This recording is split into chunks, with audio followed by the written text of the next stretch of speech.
Welcome to the Top Order podcast. It is still ICC T20 World Cup time, almost exclusively in the Caribbean now, but the USA, the other host nation, still in the tournament, and we'll talk about them a little bit later in this show.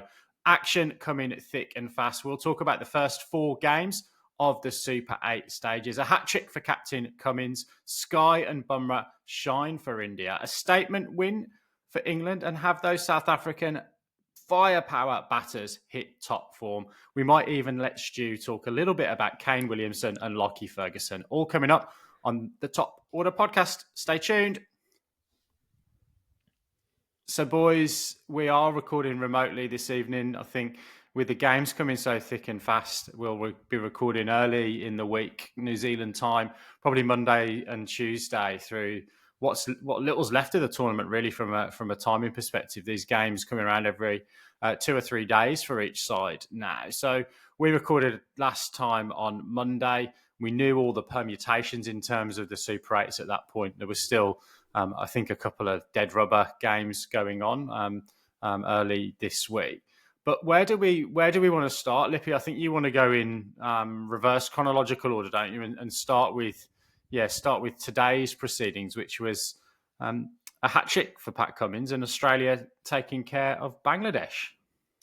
Yeah, why don't we start there? Because actually the first question I have really is mainly for Baldy, because in my head, look, you're on and on the podcast, generally you're quite a calm presence. So I always sort of tend to forget what a nervous sports watcher you are. And then a team that you plays, team that you kind of care about plays, and I'm like, all these messages are flying around, all these, even when I'm sitting next to you, you start getting all twitchy. On Tuesday's episode, you were talking about Star Wars visions running through your head. I actually think there's like a cycle of kind of worst case scenarios sort of playing out in your brain.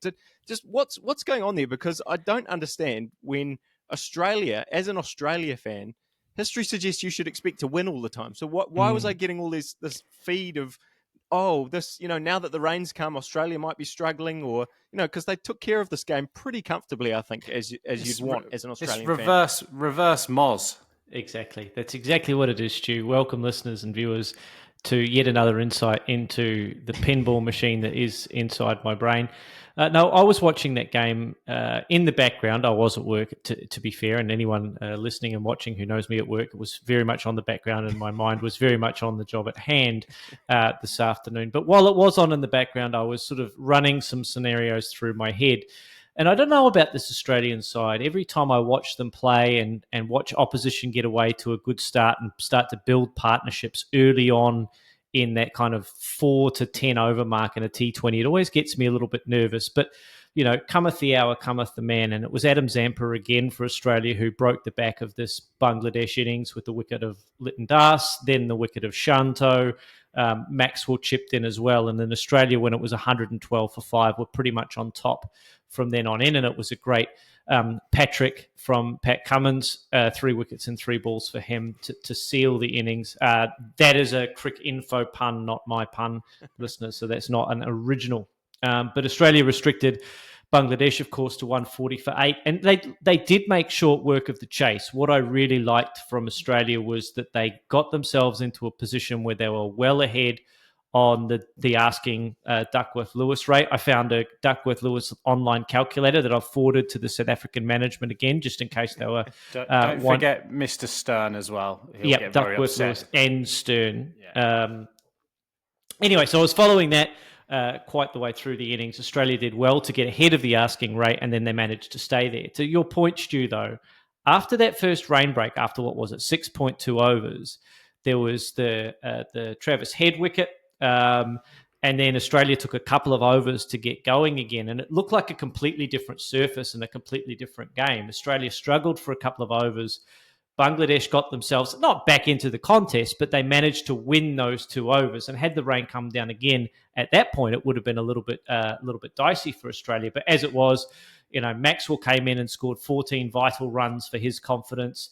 Warner was not out 50-odd at the end, and Australia were well ahead of the asking rate when rain stopped play, sort of 10 overs in, with Australia were 100 100 for two and well in front at that point. So it was a little bit nervous in moments, but it's just that Australian side, if they can adjust a couple of things, I think they're in a really good spot in this tournament. Touch wood. Baldy, a question for you again, I think, from an Australia perspective. We've seen teams, obviously, I think we've talked about this on the podcast quite a lot, that squads for these tournaments are pretty small by international sporting standards now. You look at the amount of players, you got on the rugby bench, you look at the amount of players you take on a World Cup or a Euro squad, more topical from a soccer point of view. 15 people squads for these tournaments. We've seen a little bit of chopping and changing and resting, and maybe Ellis coming in and a bit of Ashton Agar, I think, even during the course of the tournament. Do you think this is Australia's 11 now for the business end of the tournament, the knockout games? Is this what they're going to be settled on, or do you still think there's some horses for courses selections throughout the course of this tournament for Australia now? I think there's probably more horses for courses than Australia have used in the past. I think if we start to see wickets that turn appreciably, we might see Ashton Agar again. I think we shouldn't underestimate Nathan Ellis's bowling at the death. I think he's been terrific in this tournament. He's been great for Australia over the last sort of 18 months to 2 years in that death bowling role. And I think if Australia were to change, I think they're the guys that would potentially come in. And I think it's probably first Josh Hazlewood, who missed out. Played really, really well in this game. 4 overs for 25 are always good returns in any T20. But I think he's the man that, should there be spin on offer, or should Australia feel like against India or sides that are very explosive at the back end of games, that they need a guy who can bowl sort of those slower balls into the wicket, those kinds of deliveries, that you might see Nathan Ellis. I don't think we'll see much of Cameron Green throughout this tournament, barring injury. I don't think we'll see Inglis now that we've established Wade all the way through the group stage in his role at number 7. So I don't think they'll be tinkering with the batting order, but it might be the balance of the bowling that we see chop and change as conditions dictate. Awesome. Stu, I'll probably come to you next. We might move on and talk a little bit about India and India-Afghanistan in terms of that fixture, a couple of days or so ago now in Bridgetown. The way I probably want to frame the question around India, and I'd be really interested to get our listener and viewer comments, either into the email at the top of the podcast at gmail.com or drop a note or a comment down below if you're watching on YouTube. We have talked through the course of the tournament about India a little bit under the radar. They played a number of their fixtures in the first round in the US. They were allowed to sort of walk around Times Square without anybody knowing who Virat Kohli and Rohit Sharma were. So probably pretty nice for them to get a bit of that tourist action that most cricketing sides would get around the world, apart from perhaps in India. But the way I'm framing the question is, have India been unnoticed in this tournament, or has it been the hoopla around some of the upsets, the fact that the USA have got through to the final stages of the tournament? And really, what are Indian fans thinking? Because it's been a comprehensive road into the Super 8s for India, and then a comprehensive victory in their first Super 8s outing. Is this low-key in India, do you think? Or just low-key because of the way the media's probably talked about this tournament so far? And then finally, the third question is, let's talk a little bit about this game as well, where we've got a different player of the match and MVP from two different sides as well, which is always one of the anomalies of the Cricinfo MVP for sure.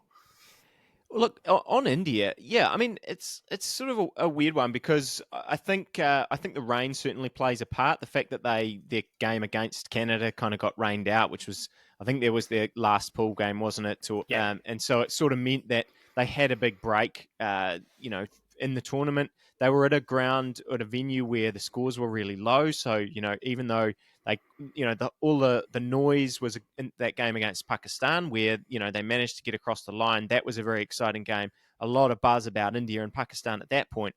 But that's a couple of weeks ago now. And since then, I guess they have managed, like you say, to take care of business. And they've done it in a way that it feels like they're still not at their best. Even though, to be honest, in this game, I think 181 was actually above par. But, Virat's not really firing. Rohit's not firing. But they're still winning really, really comfortably. Well, today was a super comfortable victory. And I think, you like we sort of said last week, the things that they're starting to tick off are all I guess they're getting the match winning. I think Sky getting the runs in that previous game was huge, because today the way that he went about things was fantastic, guided them to that strong total. He managed to sweep really well off those Afghanistan spinners, which I think was key. And then he hit that straight six off Omarzai, was just amazing. The one off Faruqi's slower ball was even better. And I think the Crick Info pointed it out as well, that he sort of drilled down to a little bit. He can kind of play every shot in the book, right? And shots that aren't even in the book. But he was able to kind of simplify it. And against the spin, like I said, he just swept and he swept and he swept. And he managed to get on, not necessarily get on top of those bowlers, because Rashid Khan's a brilliant bowler who, pretty good return from him again today. But he managed to make sure that partnership, but especially I think the one between him and Hardik, was able to just keep building. And like I said, 181 on that wicket actually, was a very good score in the end. And especially, someone else can pick up this conversation, because I feel like I've praised this guy just nonstop. But when you've got someone like Jasprit Bumrah to come out and pick up your bowling, spearhead your bowling, I think you're always going to be in pretty good shape when you've got 180 on the board.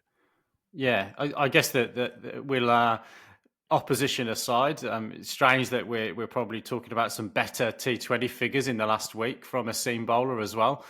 With obviously Lockie Ferguson's, he got 3 for, didn't he, in his 4 overs without conceding a run. But look, joking aside, this was vintage Bumrah. And Baldy, I'll probably come to you. It's ominous, isn't it, that Virat Kohli was so dominant in the IPL, hasn't really got going in this World Cup so far. And we were talking really that Hardik hadn't had a massive amount of impact in the IPL. Sky to a certain extent, not as much impact in the IPL.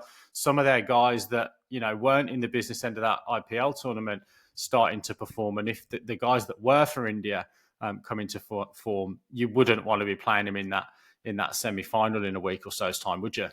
No, absolutely not. And they still haven't got the best out of some of the other players in that middle order. You have a look at Shivam Dube's last 5 matches. He's, only got 1 score above sort of 15 in his last 5 bats. So there's plenty of improvement left in that Indian side. And I think that's what makes them so super duper scary, is that we haven't really seen them put a complete performance on the board yet. And they're rolling in this tournament. And they made Afghanistan, who've played really well so far in this tournament, just look like they weren't at the races, particularly that top order.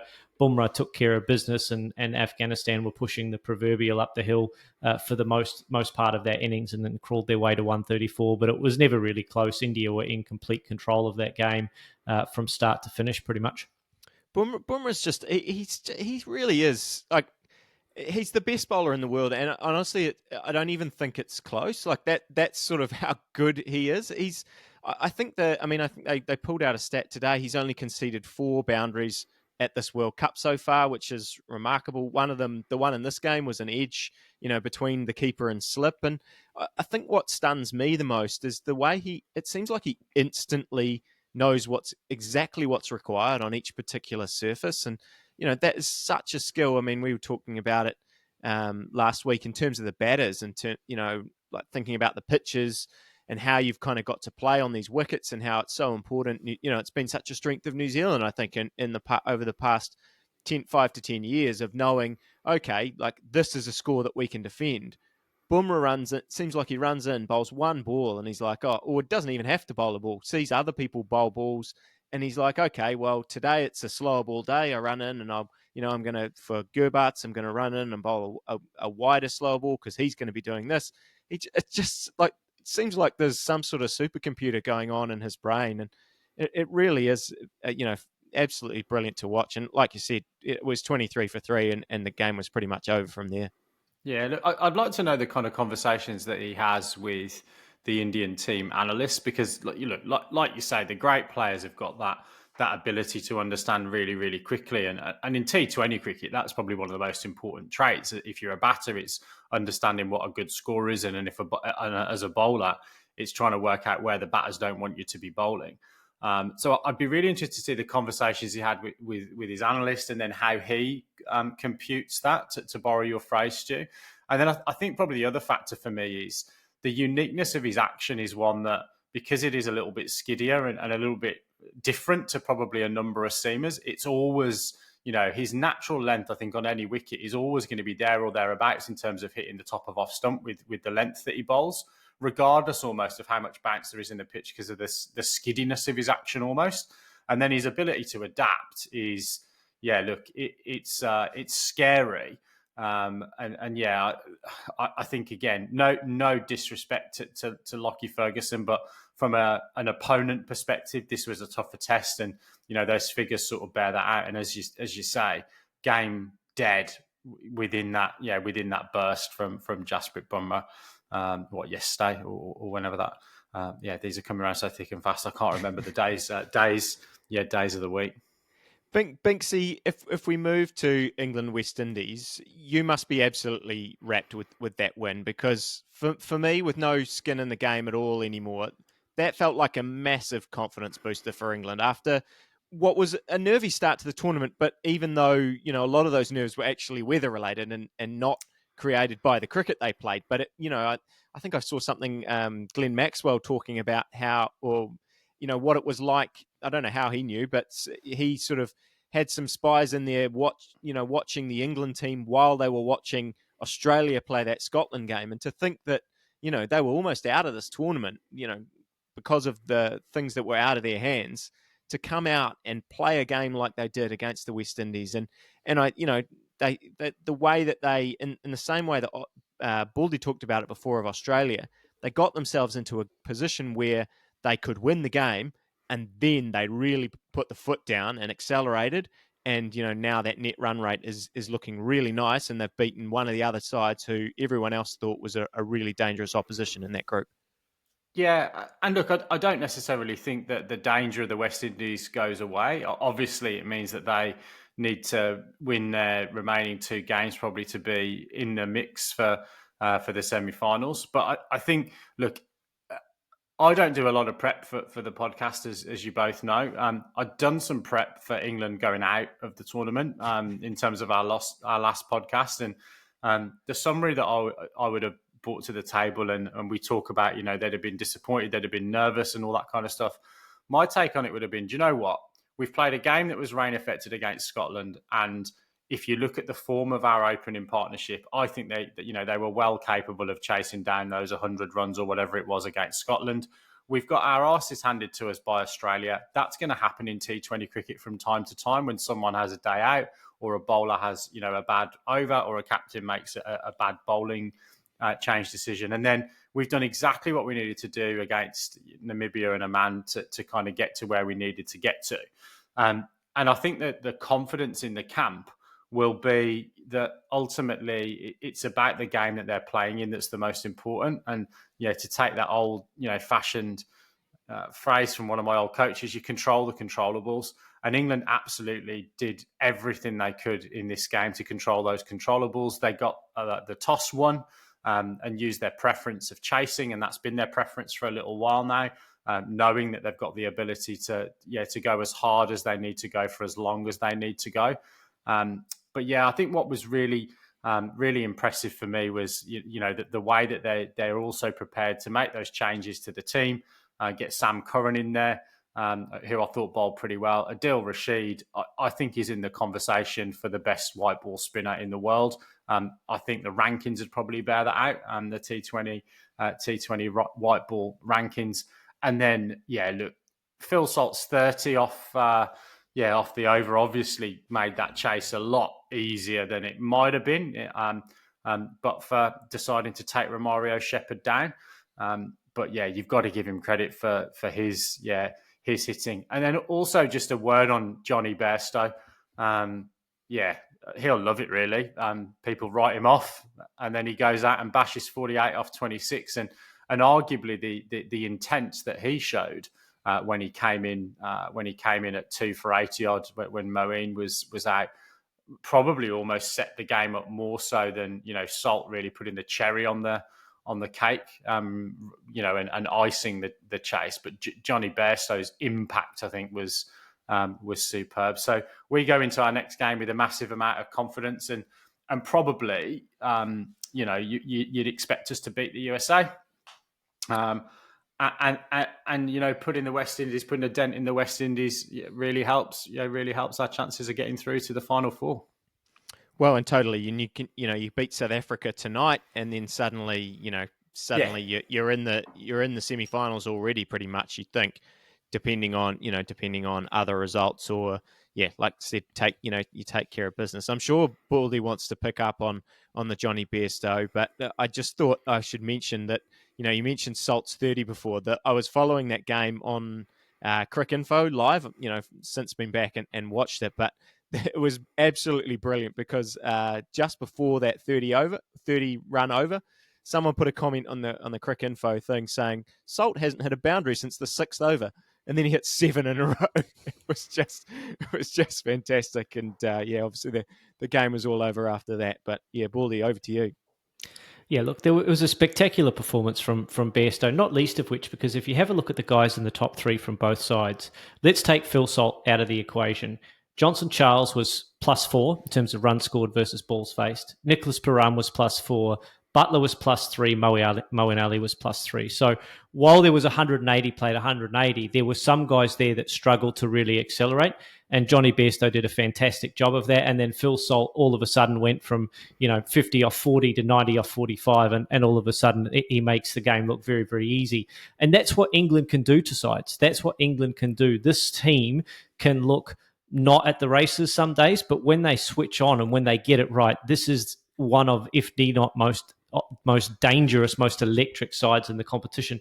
We shouldn't write the West Indies off, though. They got contributions all across their order. They too are a very, very dangerous side. They now need to go out and beat. They need to go and beat South Africa. They need to beat the USA very, very handily to get themselves in a position where they can sort of be in the running for finals footy, as it were. But you don't write this West Indies side off, particularly that batting lineup that is so explosive. And their bowlers, other than this England game, have done a really good job for them over the course of this tournament. Yeah, a little bit concerning though from the West Indies, I think, with Brandon King injured. It sounds like Hetmeyer might come in at least for this game overnight against the USA, and then we'll see what happens in terms of whether I think they're getting scans last time I read on that side strain, and whether someone like Kyle Mayers comes in for him if King is ruled out. But I think the fielding has been the surprising thing for me. Puran, maybe he falls into your Binksy's category of someone who kind of just has the gloves in their bag rather than a real specialist keeper. But he dropped Salt quite early on, dropped Moeen too. He was a bit sloppy even in the New Zealand game. Thinking back to that, and I don't quite know if as exciting as it is with that batting lineup, so long and so deep when they have all these all rounders.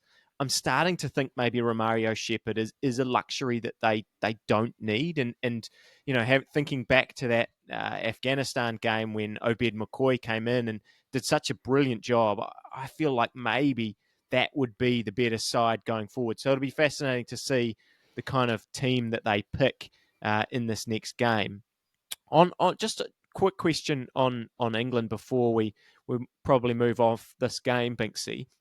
You mentioned it a little bit before, and look, honestly, it's been so great to have Jofra back and seeing him, back at the crease and playing international cricket again. But what do you make of their bowling lineup? Because when I was watching that game, it sort of had me wondering that with Jofra back, does that kind of make Mark Wood a little bit expendable? Even though, as much as I sort of enjoy watching him, I don't know. It doesn't. It feels like maybe there's a little bit of same about England's bowling because you've got the two left armers or you've got the two pacers, you've got the spin. I don't know. I just didn't quite feel like that was necessarily the right balance. Yeah, so I've probably got 2 points I'll try and make succinctly, which means I won't. But I think if we go into the tournament, my view is that they picked both of them because they felt that two guys that can bowl at 90, let's say 92 miles an hour plus, right? But Archer's not quite as quick on the radar gun, but I think he's probably, if not as difficult to face as Mark Wood, pretty similar. I think they thought that's going to really help us get through the group stage because when we're playing against, with all due respect, the nations that don't see that extreme pace, I think they felt that would have blown those guys away. And the reality is we don't know whether that would be the case because, we didn't play a full game against Scotland. Although, they acquitted themselves really, really well against what they did see in terms of extreme pace. I think as we get into the latter stages of the tournament, then the wickets, I think, come into it a little bit more. And that's where Jordan and Sam Curran with, pace off and cutters and being able to really bowl to the long side, which Sam Curran did really, really well in the T20 World Cup in Australia, not least in the final at the MCG, which is obviously a pretty big playing surface. And then I think the other component is that I think teams, and Warner mentioned this in the build-up, he said, we will utilise the pace of Archer and Wood to our advantage. And I think where the wickets are good, we've seen players, particularly where England have gone without a third man, players have been able to find that gap in that packed offside ring and just use the pace of both Archer and Wood. So I personally think we might only see one of them play. And I think if you're looking at who that's going to be, it probably is going to be Archer, because I think he has the ability to bowl up top, in the middle and at the end. Whereas I think, Wood is more of your middle overs bowler. He might bowl one in the power play. So that's how I would pan it out. But then I don't do the analysis, and I'm sitting in Auckland and I've got nothing to do with international cricket. So what do I know? But Baldy, you've been the South Africa whisperer in this tournament, self-proclaimed, I think. Sending them DRS sheets and talking to us about how this is a new South Africa, a revitalised South Africa that comes through in the clutch. I think they've got to be as well pretty happy with how they equipped themselves in that USA game. We talked last week, or in that last episode that we did, about South Africa have been winning these games, but it's been a bit confusing because they haven't been getting enough runs from their top order to, in that game against the USA, runs from Quinton de Kock, there's runs from Markram, Klaasen, chipped in again, another few runs from him. So I think steps in the right direction for their batting lineup, do you think? Huge flex from South Africa in this game against the United States. They've sent down a marker to that group, England and West Indies, that they're starting to hit their straps, and they've got themselves through all of those tough encounters, those close games that might have gone a different way in World Cups gone past. But now you can just see the confidence that's starting to get instilled in that batting unit, and everybody gets dragged along for the ride. Their bowling unit looks good. They've got multiple looks, as we've said, that they can throw at oppositions. They left Bartman out of this game. They've got Nokia on fire. They've got Rabada in there doing his thing. They played Maharaj and they played Shamsi in this game against the United States. And despite the fact that United States got themselves to 170 for 6 through a fellow South African, Andre Scoos, getting that 80 out of 47 balls, South Africa, again, like India and to a lesser extent like Australia, were in complete control of this match. And they've sent down a real marker in my mind to the rest of the group to say, like look out, because even though David Miller got a first cherry and gone, they look to be starting to really build into this Super 8 stage. So, yeah, big ticks in all of the boxes that we asked for South Africa in their first outing in this second round. Stu, I've got a question for you on this, and it centres on your mastermind specialist subject, which would be spin. I kind of look at this and take his figures out of the equation here. Shamsi went for 50, but look, I think largely the game was kind of done for an element of that. Do they look a better side when they've got that balance of Shamsi and Maharaj? I thought it was odd that that Markram bowled an over up top, but when you've got two gun spinners in your team, but do they look a better balanced bowling lineup playing both of those spinners? Do you think? I think totally from a bowling perspective. And like you, I was perplexed when Markram was bowling that second over. I don't like that. I think if I'm a South African fan, I don't want to see him bowling in the power play. I know people try and steal an over of spin in there, but when you've got quality bowlers, I just don't think it's necessary. But I mean, I think probably for them it's around whether they can actually, if they play their 5 best bowlers, what does that do to their batting lineup? Because I don't really this is maybe just personal preference, but I don't actually rate Marco Jansen that highly with the ball. I certainly think that I'd have Bartman in there ahead of him with the ball, but obviously Jansen's ability with the bat as well gets him in there, and the fact that you've got him. If you want to get Shamsi and you want to get Maharaj and you've got Rabada and you've got Norkia, you sort of need an all-rounder probably, unless you're really confident in that batting lineup. So, I don't know. I think that's the balance for them because, like I just said, I think your 5 best bowlers include Shamsi, it includes Maharaj, and it probably includes those other 3 fast bowlers and not Jansen. So, yeah.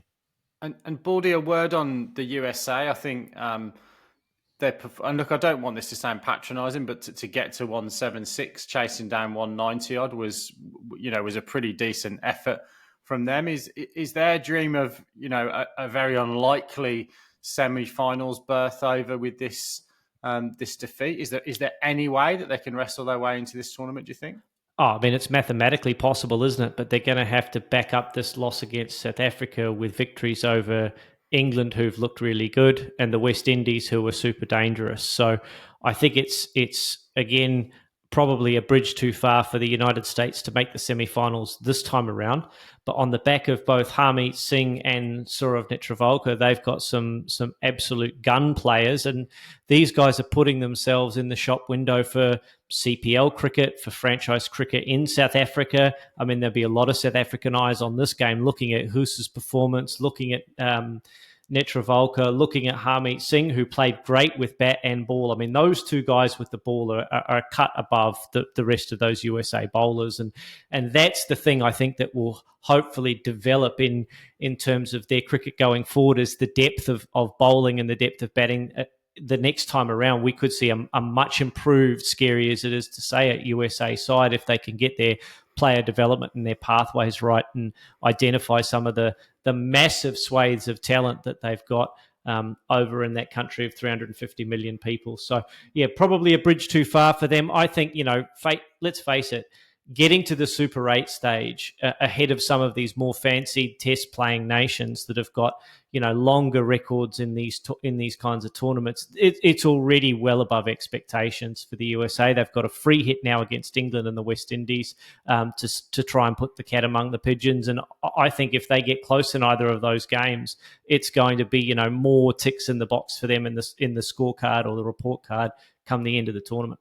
Yeah, I just want to pick up on that because Baldy, you gave Stuart Law a shout out in an earlier episode, and I assume largely because of his North Queensland connections, but no, exclusively for that reason. Yeah, but it does look like he's doing a great job, and I say that mainly because I see them doing all the basics so well. Yep. They've taken some great catches in this tournament. Their fielding has been pretty efficient. They've bowled to really good plans. Their batters seem to have really solid plans about bowlers that they're going to target, kind of moments of the game that they want to try and accelerate. Even if we go back to that super over when they, against Pakistan, where they were running on all those wides. And, I've mentioned that a few times now, but it's all those little 1%ers. It really feels like they're a super organized side. They're doing all the things that you'd want from a professional outfit, and they have not looked phased at all playing these, so-called top nations. And, I think, I obviously have no idea about the development of their youth program coming through and all that kind of stuff. But the fact that they're qualified for the 2026 World Cup, if they can keep this core of these guys together, and if they can kind of keep building and adding to this and going about their cricket in this kind of way, then they're always going to make themselves a tough out against anyone. And that's, like you said it before, we sort of thought this might be a fun story, the USA. They might win a game and that they might hang in there in a few games. And they've far exceeded expectations by getting to this point. But I think what's great is that they're exceeding my expectations in every single game that they play, and they continue to do so. Absolutely. They're a really well-drilled cricket side, the USA. They do all the little things right. They do all the basics right, and they've got enough talent in that lineup that they can make any matchup for any opposition a really tough afternoon at the office. So what will be the challenge now for the USA will be the disease of more. players going on to bigger contracts, will they stay around in the USA? All of their coaching staff, they're in the shop window as much as the players are for better gigs. Stuart Law might end up coach of a CPL side or coach of an IPL side even potentially, or an international side. And then, where does USA go from there? So as you say, the pathways are the things that are super duper important to maintain those standards going forward. Because if they go into the next World Cup with one or two extra bits of talent in the batting and bowling department and they keep those same standards, very, very dangerous cricket side going forward. Yeah, particularly when you think about the Olympics coming up as well in Los Angeles 2028, and the cricket will be on the calendar there as well. Yeah, we used to have this conversation a hell of a lot in England about the USA from a soccer perspective. If they, put the infrastructure in, put the time in, developed, how long would it be before they could win a soccer World Cup? I think that, there's a question, particularly in the T20 game, because I think in a really, really bizarre way, T20 cricket and the way that you analyze the game, the way that you use power to hit, the way that you use statistics to help with your planning is so similar to a lot of other American sports. And if they can just engage the right amount of their population and the right amount of the infrastructure that would be required, I honestly think that you could see them winning the T20 World Cup in a really short space of time. I'm talking 10 to 15 year window. Whereas, I don't think you could say that about any, a lot of other associate nations that have perhaps, come into the world game. Will they ever play Test cricket? I don't know, but I think, ultimately, I don't think we're going to see that pathway for a lot of these nations. It is going to be so white ball dominated. And yeah, look, I'm really excited because I think that they would put the razzmatazz of a T20 game on really, really well if they had 40, 50, 60,000 fans regularly wanting to go and watch Team USA. Yeah, totally. It'll be cool to see how Major League Cricket follows straight after this tournament, and I know a lot of international players are going to that again, so it'll be interesting to see the crowds and the reception to that. Lippy, as a New Zealand-based international cricket podcast, it would be remiss of us not to maybe dwell for a few minutes on the aftermath of this for the Black Caps. So we've seen, I think, I think I flicked a message to you about retirements, and you were like, no way. And then they started to kind of probably come in very quickly after that on the New Zealand Herald app. But Kane and Lockie, from a contractual perspective, have declined or have said they're going to decline New Zealand central contracts, if that's the right vernacular, for next year. What's the immediate reaction as a dyed in the wool Black Caps fan I guess the exit from the tournament and the immediate aftermath of some of these decisions? Well, I talked enough about the exit from the tournament on Tuesday. Whenever you don't want to just briefly cover it again, no? Okay. I don't fancy talking about that again. We'll move on swiftly from that. But for the Kane and Lockie stuff, I think, in my opinion, this is actually. I mean, New Zealand cricket has certainly spun this in a positive light, and Kane has obviously provided some quotes to help with that. But I actually, I think.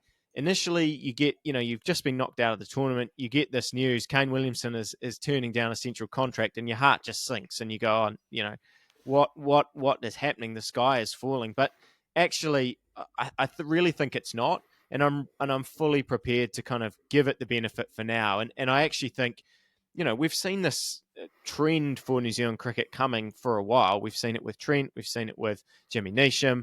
New Zealand cricket was very quick to say this casual contract, which Kane Williamson is now going to be on, and I assume Lockie will be on the same treatment, and that he'll still be available for New Zealand in white ball. For him, it's a little bit different because he wasn't playing Test cricket, wasn't really putting himself in a position to play Test cricket because he wasn't being able to play a lot of 4-day stuff anyway. So, I think in reality, his situation's quite different from Kane's.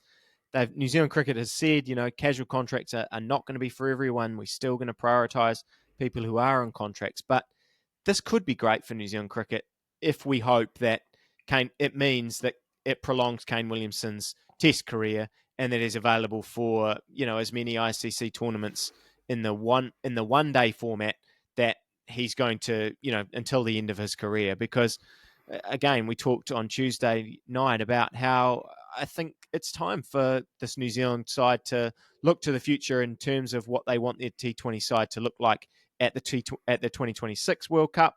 And probably a refresh was on the cards anyway, regardless of how well this team went in this particular tournament. And, and if you want to get really, really positive, it allows them to give out 2 more national contracts. And, from the sounds of it, Kane is going to be available for every single test match, at least over the next 12 months. He's going to be available for the, or maybe not the Afghanistan test, which falls outside the World Test Championship. But apart from that, he's available for all test cricket. Sounds like he's going to be available for the Champions Trophy. So, if it keeps him playing longer, if it keeps him playing, enough tests to sort of get the 10,000 runs, which no New Zealander has got in test cricket, if it means that he can be part of this international setup for a lot longer, then I'm all for it. I think probably the biggest loser that we're seeing out of all of this is the Super Smash, because it's a clear indication that, with their South Africa T20, the Big Bash, the UAE League, there's just way more money out there than New Zealand's domestic league can compete with. I mean, we used to see, wasn't that long ago that we had people like Mahela Jayawardena and Sean Tate and, a whole bunch of international stars that would come out and play a game or two in our Super Smash, or even, the whole season. But, I think that those days they've been gone for a little while, but those days are just being blown out of the water with every international tournament. And there's going to be the temptation for a lot of these guys to want to go and, fill their boots in these tournaments. Yeah. So, I'm sure it means that we see it more, but, like, where is cricket going to be in 5 years? I don't, I think those are the questions that we're all sort of grappling with anyway. And so, I think from a New Zealand point of view, for now at least, I'm not that concerned that Kane's decided to, cash in a little bit in the South Africa T20 and hopefully still be available for Test cricket for longer for New Zealand. Fantastic. Well, yeah, where is cricket going in the next 5 years? That's on the next episode of the Top Order podcast. We'll answer that question and many more at the same time. But no, in all seriousness, I think that will be something that we continue to weave through, I think, the narrative of a number of the pods that we do, but maybe a deep dive on that. Baldy has many thoughts in a rain break at some point with a big spreadsheet in the background. But I think, guys, that does wrap up this episode of the Top Order Podcast World Cup Watch. We've got England and South Africa this evening, match 45, and then the West Indies against the United States. So the co-hosts facing off in Bridgetown tomorrow, New Zealand time as well. And then we've got Bangladesh, India, and Afghanistan, Australia, which we will probably wrap up on an episode, won't we? Sunday night, New Zealand time. And then we'll rattle through the next 8 games in the Super 8s, and all of a sudden it will be the semi-finals in Tarouba and Providence, and the final Bridgetown on the 30th of June. But all of that will be covered on the Top Order podcast. We'll see you next week.